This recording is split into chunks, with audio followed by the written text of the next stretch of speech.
আমরা গিয়েছিলাম নালন্দায়। নালন্দায় আজকে যে আমরা নালন্দা দেখছি বা বুদ্ধের যে ইতিহাস আমরা জানছি, তার জন্য যিনি এই কাজটা দীর্ঘ 17 বছর ধরে করেছেন তিনি হচ্ছেন চীনের পরিব্রাজক ফা ইয়েন সাং।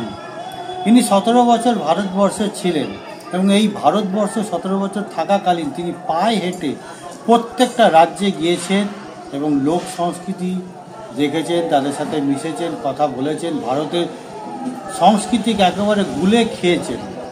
ধর্ম থেকে আধ্যাত্ম, বিজ্ঞান, লোক সংস্কৃতি, মানে কলা, গীত সঙ্গীত ইত্যাদি প্রভৃতি।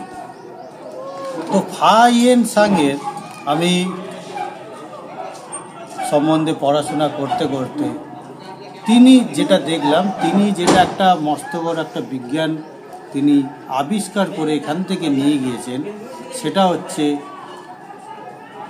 হার্ট সূত্র। হার্ট সূত্রটা পরবর্তীকালে অন্য নামে আমাদের দেশে এবং সারা বিশ্বব্যাপী প্রচলন হয়েছে, সেটার কথা আমি পরে আসছি।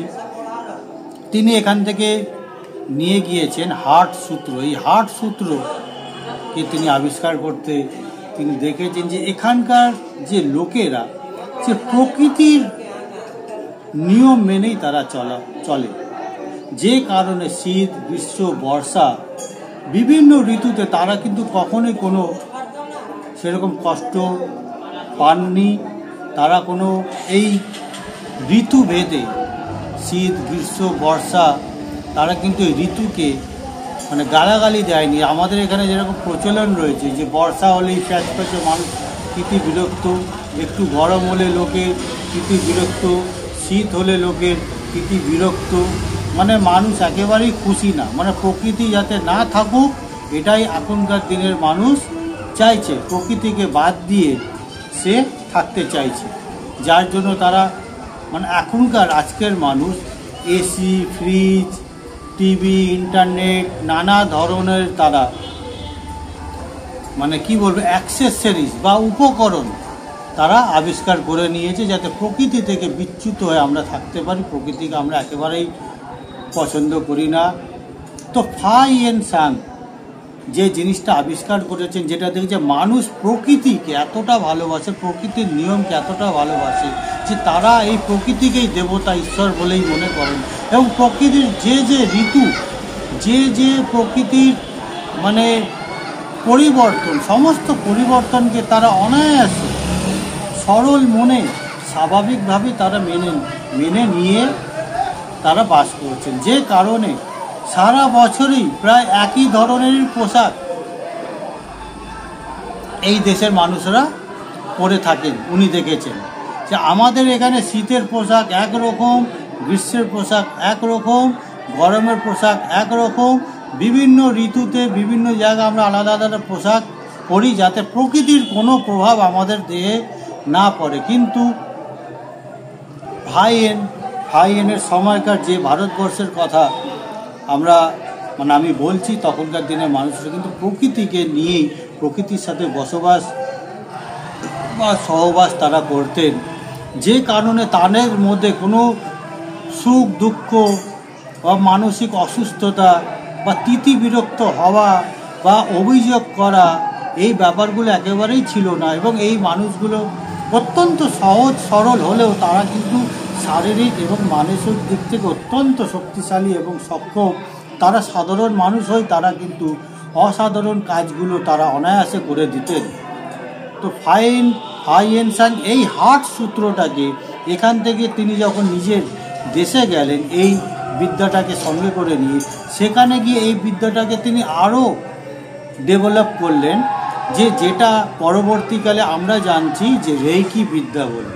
এই রেইকি বিদ্যা হচ্ছে এমন একটা বিদ্যা যে মানুষের আন্তঃশক্তিকে কাজে লাগিয়েই অপর মানুষ বা জীব জগৎ বা উদ্ভিদ জগতের সেবা করা যায়, তাদের সেবার সাথে শুশ্রূষা করা যায়, বিভিন্ন প্রকৃতিগত সমস্যার সমাধানও করা যায় এই রেইকি বিদ্যার কারণে। এবং এই রেইকি বিদ্যা সেই ব্যক্তির কাছে বিকশিত হবে যে ব্যক্তি অর্থাৎ হৃদয় দিয়ে তিনি প্রকৃতির সমস্ত ব্যবস্থাকে তিনি মেনে নিয়েছেন, প্রকৃতির নিয়ম অনুসারে তিনি চলেন, প্রকৃতির বিভিন্ন পরিবর্তনকে তিনি মেনে নিয়েছেন এবং সেই পরিবর্তনগুলোকে তিনি নিজের জীবনের একটা অঙ্গ বলে মনে করেন।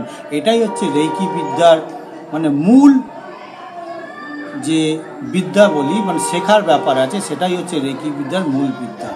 রেইকি বিদ্যার মূল বিদ্যা এই হার্ট সূত্রটাকে বা হৃদয়কে ডেভেলপ করার জন্য যেটা পাঁচটা নীতি দেওয়া হচ্ছে রেইকিতে, সেটা হচ্ছে বলা যায় যে আজকের দিনের জন্য আমি রাগ করব না, আজকের দিনের জন্য আমি মিথ্যা কথা বলবো না, আজকের দিনের জন্য আমি কাউকে কষ্ট দেব না, আজকের দিনের জন্য আমি প্রেম করব, আজকের দিনের জন্য আমি সত্যি কথা বলবো। এই ধরনের পাঁচটা নীতি রয়েছে যে এরকম আজকের দিনের জন্য আমি হিংসা করব না, অর্থাৎ কাম, ক্রোধ, লোভ, মোহ, স্বার্থপরতা ইত্যাদি বিহীন যে একটা ব্যক্তিত্ব, সেটা কিন্তু হার্ট বা হৃদয়কে বিকশিত করতে সবথেকে বেশি সাহায্য করে। এই জন্য বিভিন্ন দেশের যত ধরনের ধার্মিক ঐতিহাসিক পুরুষেরা মানে হয়েছে, তারা এই কাম, ক্রোধ, লোভ, মোহ, ঈর্ষা, কামনা, বাসনা, পরশ্রী, কাতরতা, অহংকার ইত্যাদিকে তারা ত্যাগ করতে বলেছেন। এই কারণে যাতে আমাদের হৃদয়টা বিকশিত হয়, এই হৃদয় কিন্তু মস্তিষ্ককে চালনা করে। আমরা মনে করি মানে অনেক দিন আগে পর্যন্ত মনে করা হতো যে মস্তিষ্কই হচ্ছে সব কিছু নিয়ন্ত্রণ, মাথা দিয়ে সব কিছু মানে চিন্তা ভাবনা করা হয়, মস্তিষ্কই হচ্ছে সব কিছু। কিন্তু না, আগেকার যে আমাদের আধ্যাত্মিক বিজ্ঞান রয়েছে তারাও বলেছে হৃদয় হচ্ছে মানুষের ব্যক্তিত্বের কেন্দ্রবিন্দু, এবং আজকের আধুনিক বিজ্ঞানটাও বলছে হৃদয় হচ্ছে মস্তিষ্ককে পরিচালনা করা 80% ক্ষেত্রে। হৃদয় থেকে যে নার্ভের গুচ্ছ গেছে সেটা মস্তিষ্কে গেছে, এবং মস্তিষ্ক থেকে মাত্র 20% নার্ভের গুচ্ছ সেটা হৃদয়ে এসে গেছে। তো অতএব এই হার্ট সূত্র যিনি ফাইনসাং তিনি আবিষ্কার করেছেন এবং ডেভেলপ করেছে, সেটাই আমরা পরবর্তীকালে রেইকি বিদ্যা হিসাবে জেনেছি, এবং এই রেইকি বিদ্যার মাধ্যমে অনেক অসাধ্য সাধনও করা যায়। তার জন্য বিশাল কোনো কিছু উপকরণ লাগে না, স্রেফ লাগে একটা সহজ সরল মন, যেটা প্রকৃতির জন্য প্রকৃতির সেবায় নিয়োজিত।